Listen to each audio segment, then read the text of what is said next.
الحمد لله وكفى والصلاة والسلام على من لا نبي بعده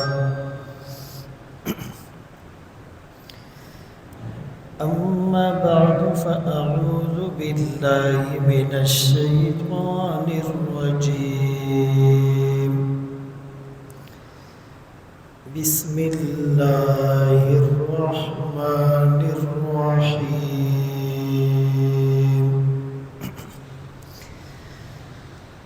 يريدون ليطفئوا نور الله بأفواههم والله متم نوره ولو كره الكافرون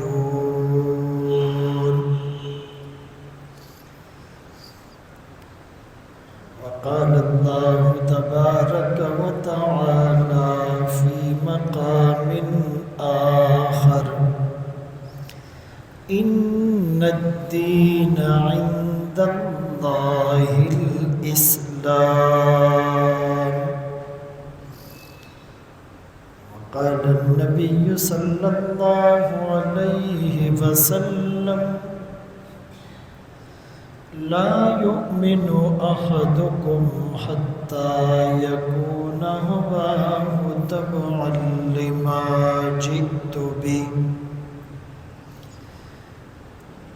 صدق الله مولانا العظيم وصدق رسوله النبي الأمي الهاشمي المدني الكريم ونحن على ذلك لمن الشاهدين والشاكرين والحمد لله رب العالمين.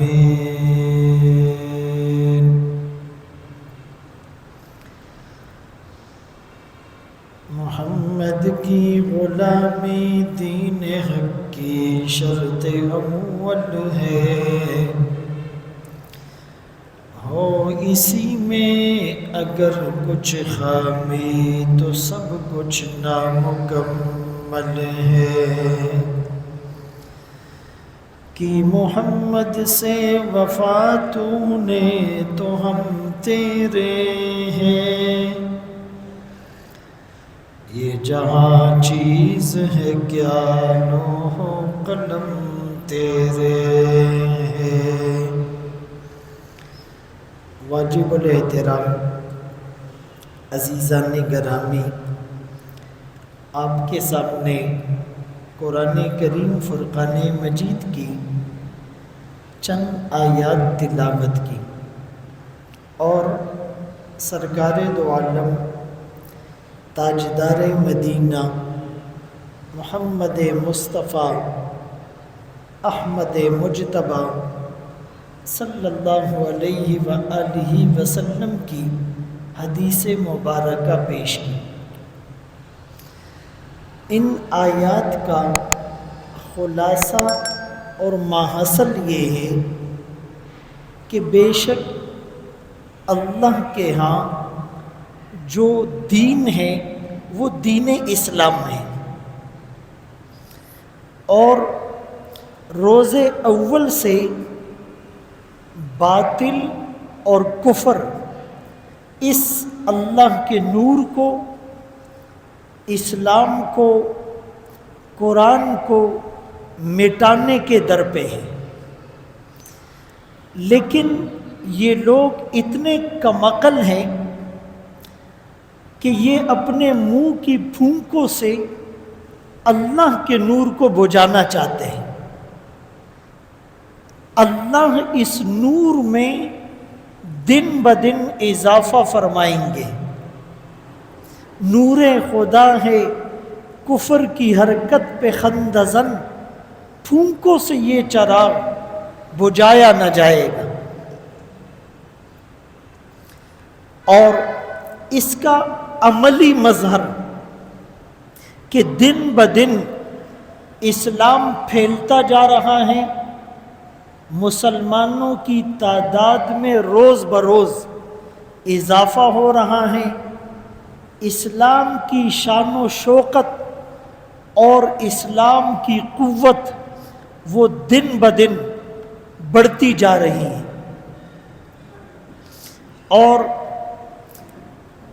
اس کے خلاف باطل اور کفر مختلف زاویوں سے، مختلف طریقوں سے اپنی سازشیں کر رہا ہے، ستیزہ کار رہا ہے ازل سے تا امروز، چراغ مصطفی سے شرار ابو لہب۔ ایک طرف مصطفی چراغ ہیں اور دوسری طرف ابو لہب کے شعلے ہیں۔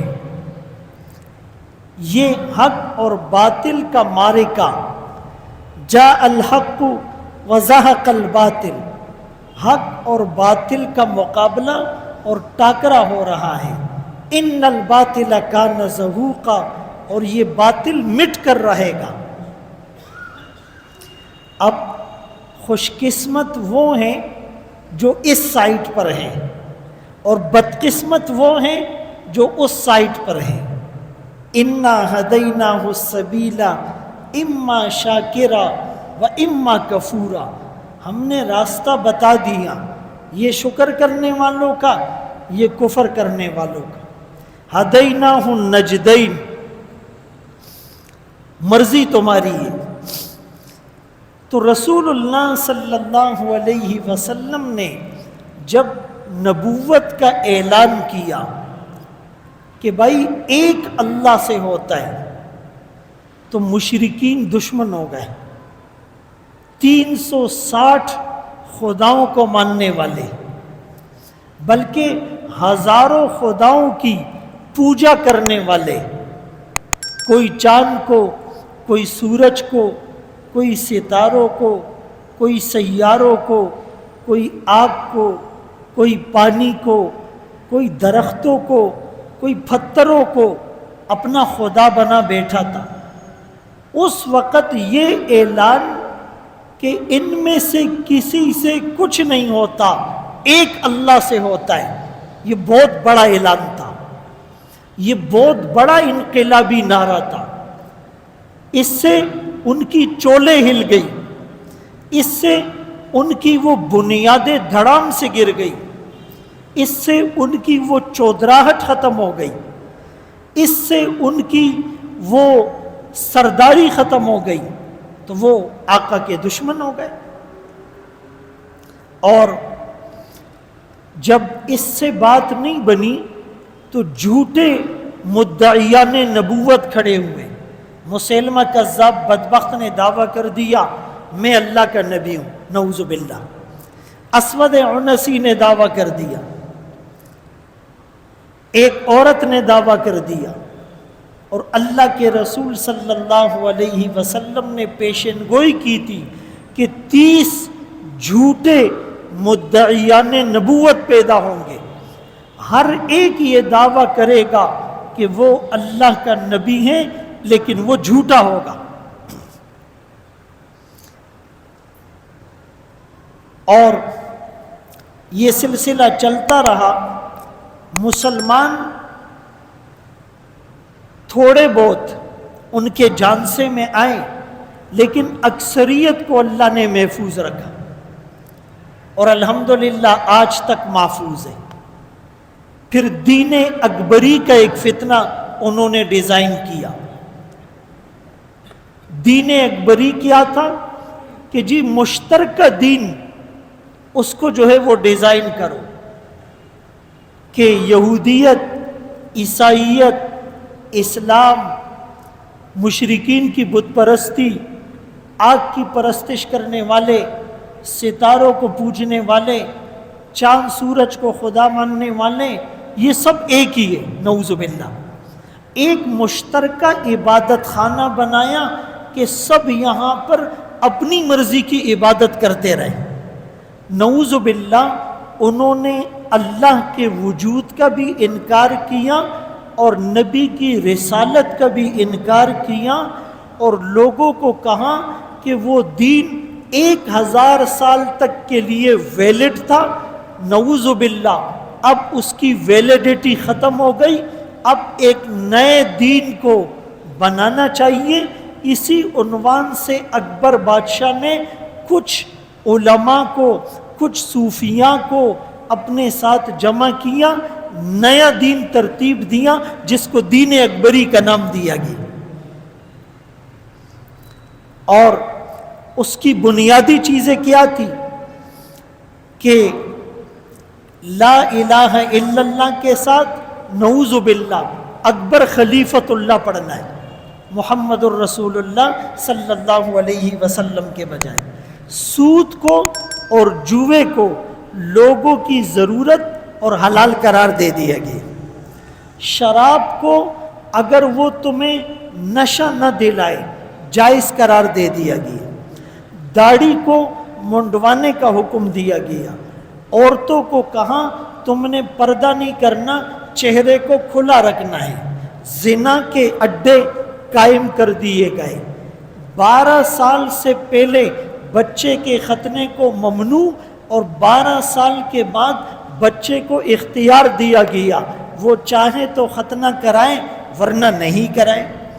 مردے کو دفن کرنے کے بجائے پانی میں ڈبونے یا آگ میں جلانے کا، اس طرح بہت سی تحریفات، بہت سی رسومات، بہت سی خرافات کو انہوں نے دین میں داخل کر کے دین اکبری کا نام دیا۔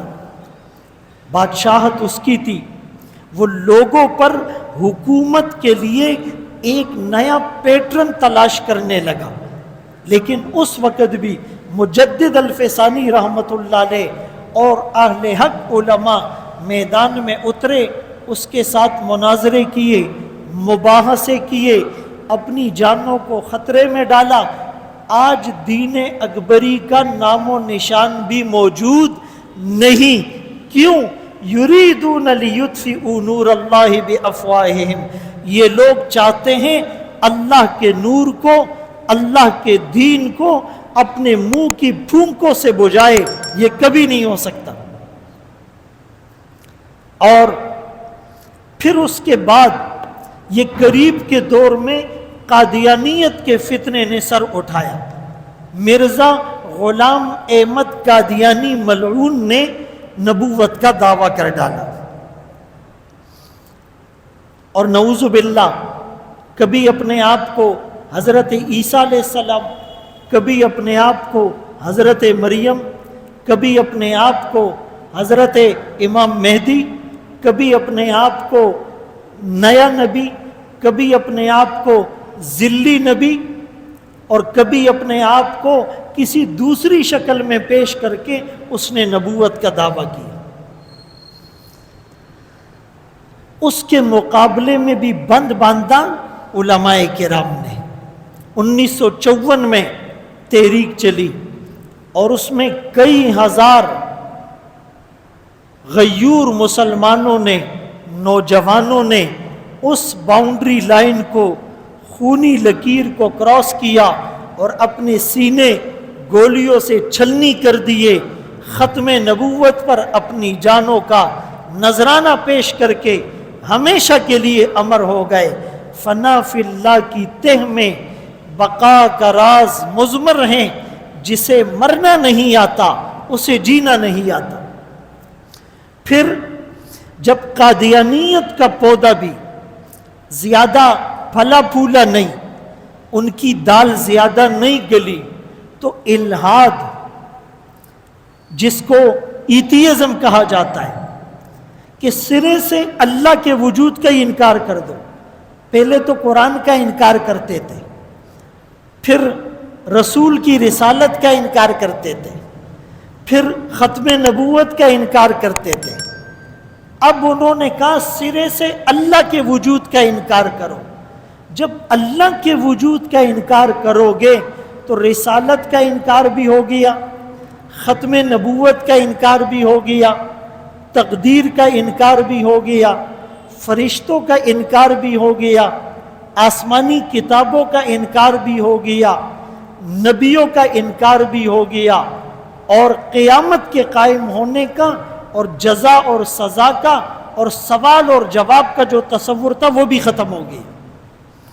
اور اسلامی ممالک کی یونیورسٹیز میں، کالجز میں الہاد کو پھیلایا جا رہا ہے، لٹریچر کے ذریعے، لیکچرز کے ذریعے، ویڈیوز کے ذریعے، ویب سائٹس کے ذریعے سے، سیمینار کے ذریعے سے، کنونشن اور پروگرامات کے ذریعے سے، ڈیبیٹ اور مباحثے کے ذریعے سے ہماری نئی نسل کے ایمان اور عقیدے پر ڈاکہ ڈالا جا رہا ہے۔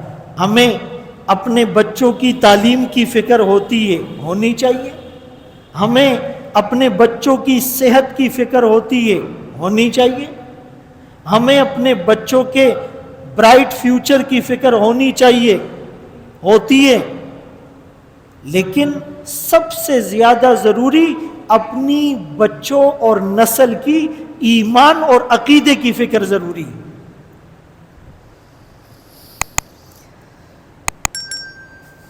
اسی طرح ایک نعرہ یہ بھی لگایا جاتا ہے کہ جی humanity is a big religion, انسانیت ہی بڑا مذہب ہے۔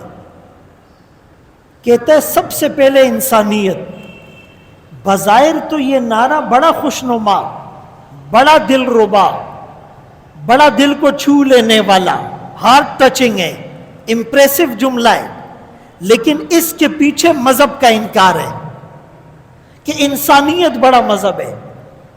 کیا قرآن، کیا احادیث، کیا صحابہ اکرام، کیا شریعت، کیا فقہ، کیا علماء، بس انسانیت بڑا مذہب ہے۔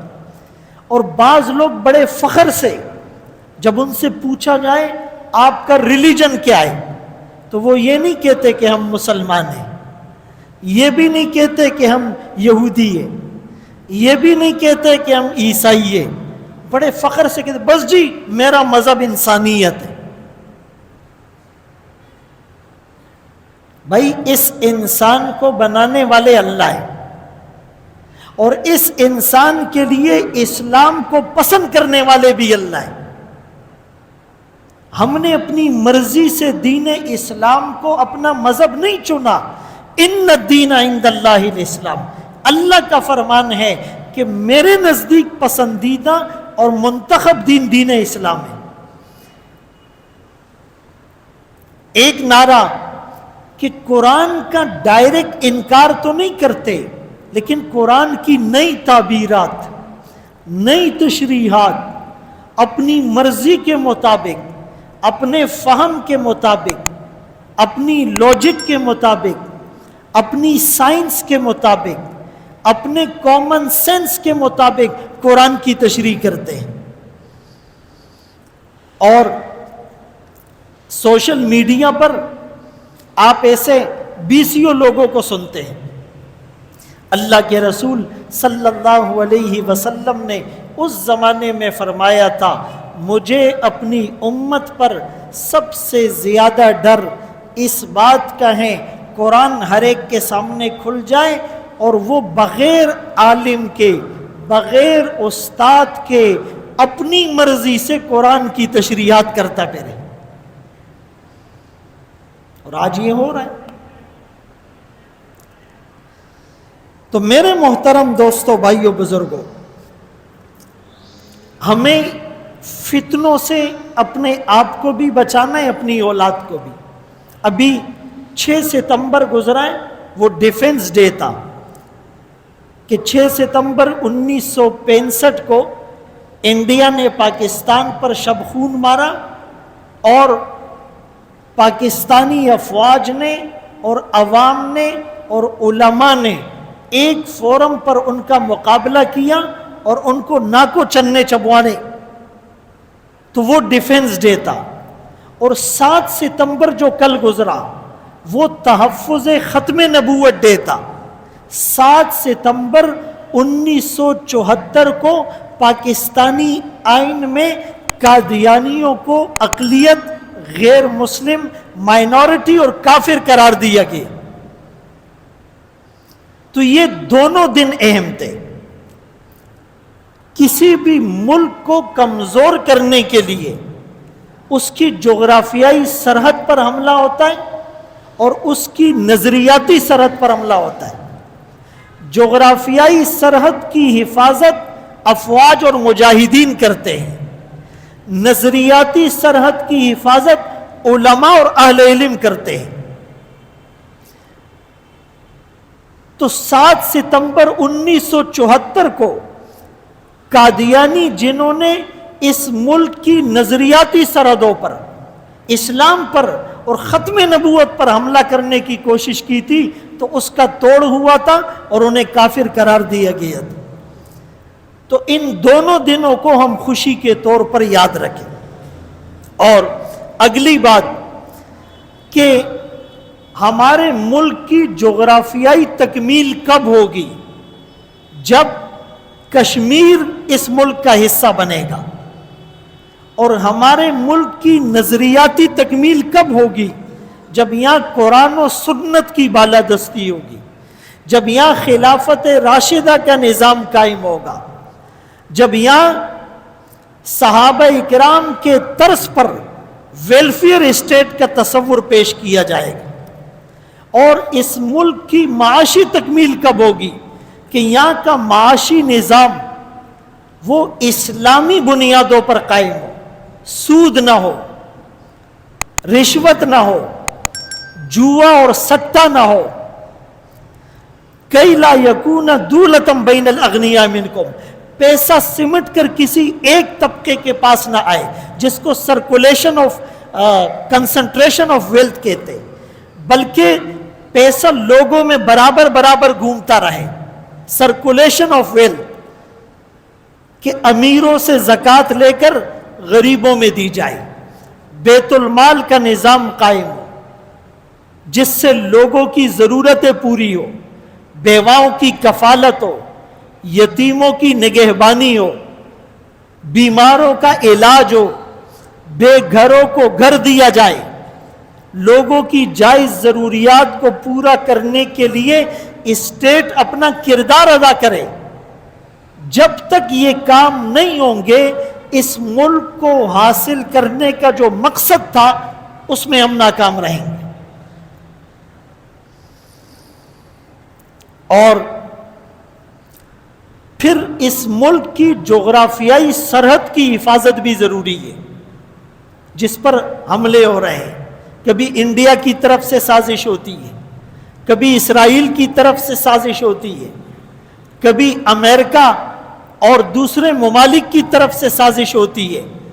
اور اس کے لیے کیا کرتے کہ لسانیت کی آگ بھڑکاؤ، قوموں کو آپس میں لڑاؤ، پختون مہاجر فسادات کراؤ، سندھی مہاجر فسادات کراؤ، لسانیت کی بنیاد پر گروہوں میں تقسیم کر دو، یہ آپس میں الجھتے رہیں، ڈیوائیڈ اینڈ رول، اور باطل اس پر حکومت کرتا رہے۔ اور دوسری سازش فرقہ واریت، مذہبی منافرت کو بھڑکاوا دیا جائے، فروعی اختلافات میں الجھا کر لوگوں کو ایک دوسرے کا دشمن بنا دیا جائے۔ اور تیسری سازش معاشی طور پر اس ملک کو کمزور کیا جائے، وہ IMF کی صورت میں ہو، وہ ورلڈ بینک کی صورت میں ہو، وہ یورپی یونین کی صورت میں ہو، وہ سود کے نظام کی صورت میں ہو، وہ مہنگائی کی صورت میں ہو، وہ کرپشن اور بدعنوانی کی صورت میں ہو۔ اس طرح جو ہے معاشی طور پر اس ملک کی سرحدوں کو کمزور کیا جائے۔ اور جو اس ملک کی نظریاتی سرحد ہے اس پر بھی حملہ ہو رہا ہے۔ کبھی ناموس رسالت، نبی کی شان میں گستاخی ہوتی ہے، اس ملک کے اندر کی جاتی ہے، صحابہ کرام کے تقدس پر بات کی جاتی ہے، اہل بیت اطہار کی عظمت کا انکار اور اس کو ڈینائی کیا جاتا ہے، ختم نبوت کا انکار کیا جاتا ہے۔ قادیانی جو ختم نبوت کا منکر ہے، اور وہ بدبخت کہتے ہیں کہ جی نبوت تو ہر صدی اور ہر دور میں امت کی ضرورت رہی ہے. ہر دور میں اللہ نے انبیاء کو بھیجا. آدم علیہ السلام، نوح علیہ السلام، شیس علیہ السلام، زکریا علیہ السلام، الیاس علیہ السلام، ابراہیم علیہ السلام، اسحاق علیہ السلام، یعقوب علیہ السلام، اور پھر محمد مصطفیٰ احمد مجتبیٰ صلی اللہ علیہ وسلم، موسیٰ علیہ السلام، عیسیٰ علیہ السلام. 1,00,000 کم و بیش 24,000 نبیوں کو اللہ نے بھیجا. تو بھائی جب تک لوگ باقی رہیں گے نعوذ باللہ نبوت کی ضرورت بھی باقی رہے گی. نبوت کا دروازہ بند کیوں ہوا؟ عقلی طور پر لوگوں کو مس گائیڈ کرتے. تو اس کا ایک جواب تو یہ ہے کہ یہ نبوت کا دروازہ اللہ کے رسول صلی اللہ علیہ وسلم نے خود بند نہیں کیا ہے، اللہ نے بند کیا ہے. جس اللہ نے انسانوں کی ضرورت کے لیے ہر دور میں نبی بھیجے، اسی اللہ نے محمد الرسول اللہ صلی اللہ علیہ وسلم کو بھیجنے کے بعد نبوت کا دروازہ بند کر دیا. اور قرآن میں تقریباً 100 آیات اس پر شاہد ہے. ما کان محمد ابا احد من رجالکم ولکن رسول اللہ وخاتم النبیین انا خاتم النبیین لا نبی بعدی. میں آخری پیغمبر ہوں، میرے بعد کوئی نبی پیدا نہیں ہوگا.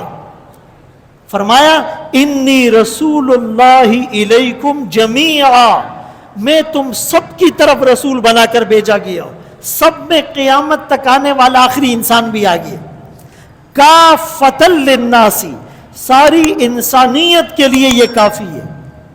وما ارسلناک الا رحمۃ للعالمین، سارے عالمین کے لیے آپ کو رحمت بنا کر بھیجا گیا. اور اگر قادیانی اس پر اعتراض کرتے ہیں کہ آقا کے بعد نبوت کا دروازہ کیوں بند ہوا، کل کو یہ سوال کریں گے اللہ نے سب سے پہلے آدم علیہ السلام کو کیوں بھیجا، اس پر بھی وہ اعتراض کر سکتے. پھر ان سے یہ سوال پوچھا جائے کہ اگر نبیوں کی ضرورت نعوذ باللہ ہر وقت رہتی ہے تو تمہارے غلام احمد قادیانی کے بعد پھر اور نبی کیوں نہیں آئے، ان کی ضرورت کیوں باقی نہیں ہے؟ اس لیے میرے محترم دوستو، بھائیو، بزرگوں، قرآن کریم میں اللہ نے واضح طور پر اعلان فرمایا الیوم اکملت لکم دینکم، آج کے دن ہم نے تمہارے لیے تمہارے دین کو مکمل کر دیا. یہ اعلان تورات میں نہیں تھا، انجیل میں نہیں تھا، زبور میں نہیں تھا، یہ اس قرآن میں ہے. وَأَتْمَمْتُ عَلَيْكُمْ نِعْمَتِي، اپنی نعمتیں ہم نے تم پر تام کر دی. وَرَضِيتُ لَكُمُ الْإِسْلَامَ دِينًا، ہم نے تمہارے لیے اسلام کو بطور دین کے پسند کر لیا. تو اس اعلان کے بعد اب نبوت کی ضرورت باقی نہیں ہے. اور قادیانیوں میں اور دوسروں میں فرق یہ ہے کہ قادیانیوں کو مسلمانوں کا ایک فرقہ نہیں سمجھا جائے، قادیانیوں کو مسلمانوں کا ایک مسلک نہیں سمجھا جائے. یہ اسلام سے خارج ہے. کیوں؟ کہ جو باقی فرقے ہیں ان کا مرکز اطاعت محمد الرسول اللہ صلی اللہ علیہ وسلم ہے، لیکن قادیانی تو نبی کو ہی نہیں مانتے، ان کا تو مرکز اطاعت ہی تبدیل ہو گیا. اور نبی کا انکار وہ سارے دین کا انکار ہے. اس کی مثال آپ یوں سمجھے، ایک آدمی آپ نے پوچھا فلاں کہاں پر ہے، کسی نے کہا جی وہ نماز پڑھ رہا ہے. اب آپ اس سے یہ پوچھیں گے کہ اچھا اس کا وضو ہے؟ آپ اس سے یہ پوچھیں گے کیا اس وقت نماز کا وقت ہے؟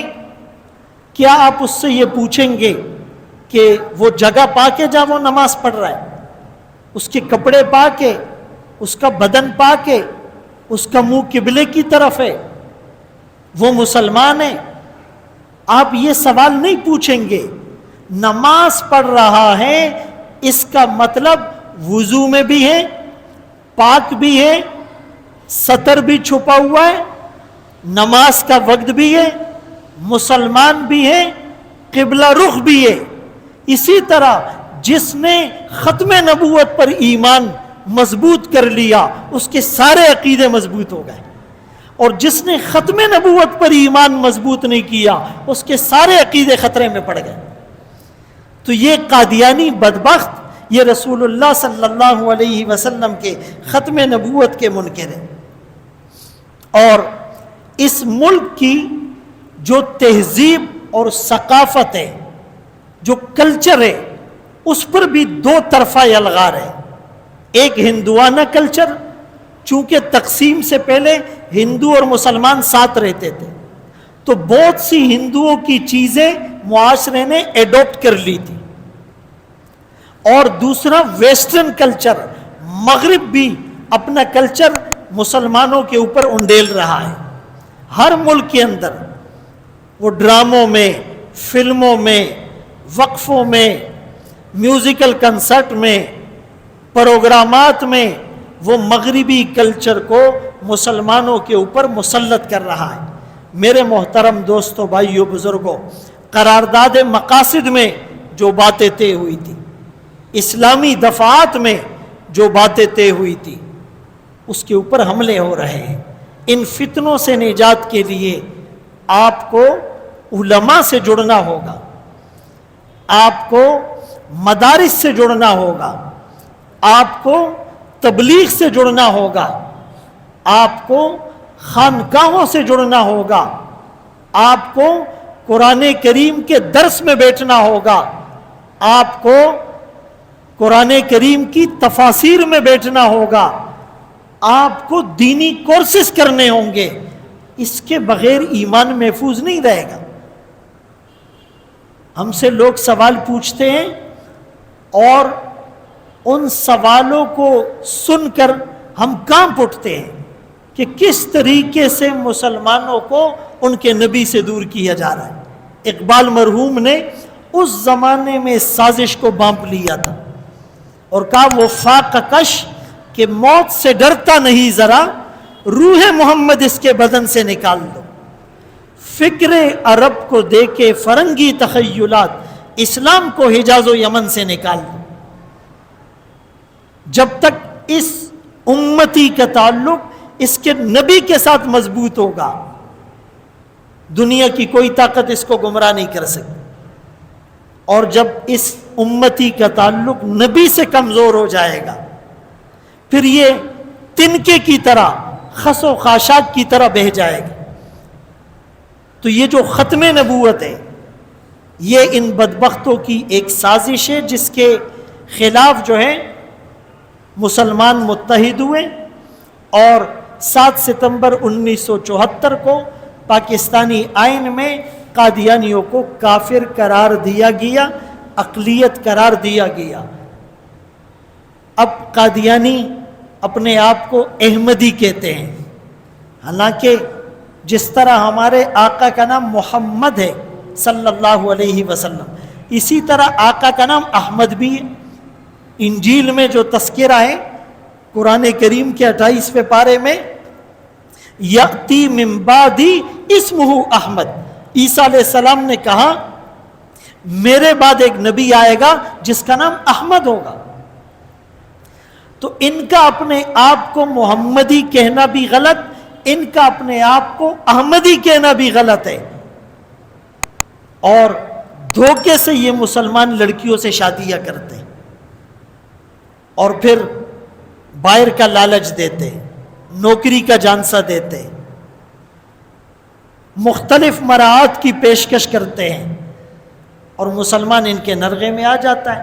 وہ مسلمان جس کا تعلق منبر و محراب سے نہیں ہوتا، وہ مسلمان جس کو مولوی سے نفرت ہوتی ہے، وہ مسلمان جو جمعے کا بیان سننے یا درس میں بیٹھنے کے لیے تیار نہیں ہوتا، وہ مسلمان جو صرف سوشل میڈیا کے اسکالر سے دین سیکھ رہا ہوتا ہے۔ میں نے غالباً پچھلے جمعوں میں بھی یہ بات کہی کہ ہمارا جو جدید تعلیم یافتہ طبقہ ہے وہ دین کو پڑھتا نہیں ہے.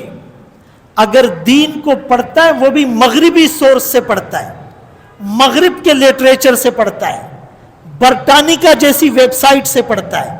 وہ اسلامی سورس قرآن اور حدیث سے نہیں پڑھتا. وہ ریاست مدینہ پڑھتا ہے مغربی سورس سے, وہ خلافت راشدہ کو پڑھتا ہے مغربی سورس سے, وہ ناموس رسالت کو سمجھنے کی کوشش کرتا ہے مغربی سورس سے. اور اسلام کی جو بنیاد ہے وہ تو وہی کے اوپر ہے. بھائی مغربی جمہوریت کہتی ہے جو چیزیں آنکھ سے نظر آئے, کانوں سے سن سکو, زبان سے بول سکو, ہاتھ سے پکڑ سکو اور ناک سے سونگھ سکو, اس کو ماننا ہے, باقی کو نہیں ماننا. جبکہ قرآن کی بیس یؤمنون بالغیب, وہ تو بن دیکھی چیزوں پر ایمان کا نام ہے.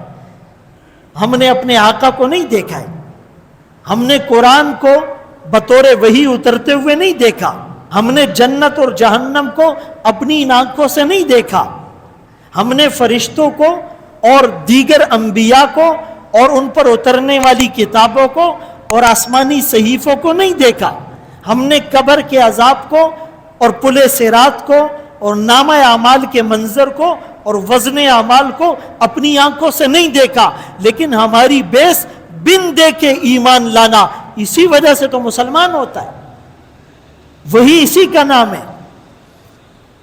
اور بہت سی چیزیں جس سے پہلے تمہاری عقل اور سائنس نہیں مانتی تھی اب ماننے لگی ہے. تمہاری سائنس ادھوری ہے, ناقص ہے, لیکن وہی کے اندر کمال ہے, وہ مکمل ہے. میرے محترم دوستو, بھائیو, بزرگوں, اس فتنے کے دور میں قرآن کریم کے ساتھ تعلق جتنا مضبوط ہوگا نجات ہوگی. خود اللہ کے رسول صلی اللہ علیہ وسلم نے فرمایا کہ اس کو صرف برکت کی کتاب سمجھ لینا, صرف رمضان میں اس کو پڑھ لینا, صرف دکان کے افتتاح کے موقع پر قرآن خوانی کروا لینا, صرف گھر میں شفٹنگ کے موقع پر بچوں کو بلوا کے پڑھوا لینا, صرف بیٹی کو رخصت کرتے وقت قرآن کے سائے میں رخصت کر دینا, صرف جھگڑے کے موقع پر قسم اٹھانے کے لیے اس پر ہاتھ رکھ لینا, صرف اس کو آنکھوں سے لگا کر چوم کر سر پر رکھ کر سینے سے لگا لینا, یہ کافی نہیں ہے.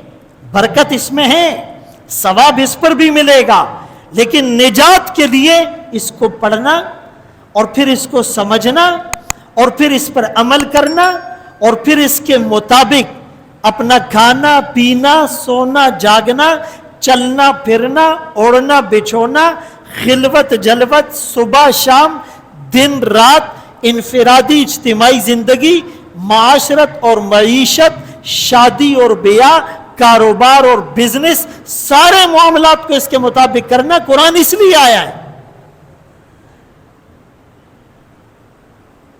ایک آدمی ڈاکٹر کے پاس جائے اور ڈاکٹر اس کو نسخہ لکھ کر دے اور وہ دوائیں خریدنے کے بجائے نسخے کو ہوا میں لہراتا پھرے, بھائی مجھے شفا مل گئی, میں صحت یاب ہو گیا, اتنے بڑے ہاسپٹل میں اتنے کوالیفائڈ ڈاکٹر سے اتنی قیمتی دوائیں لکھ کر لایا ہوں.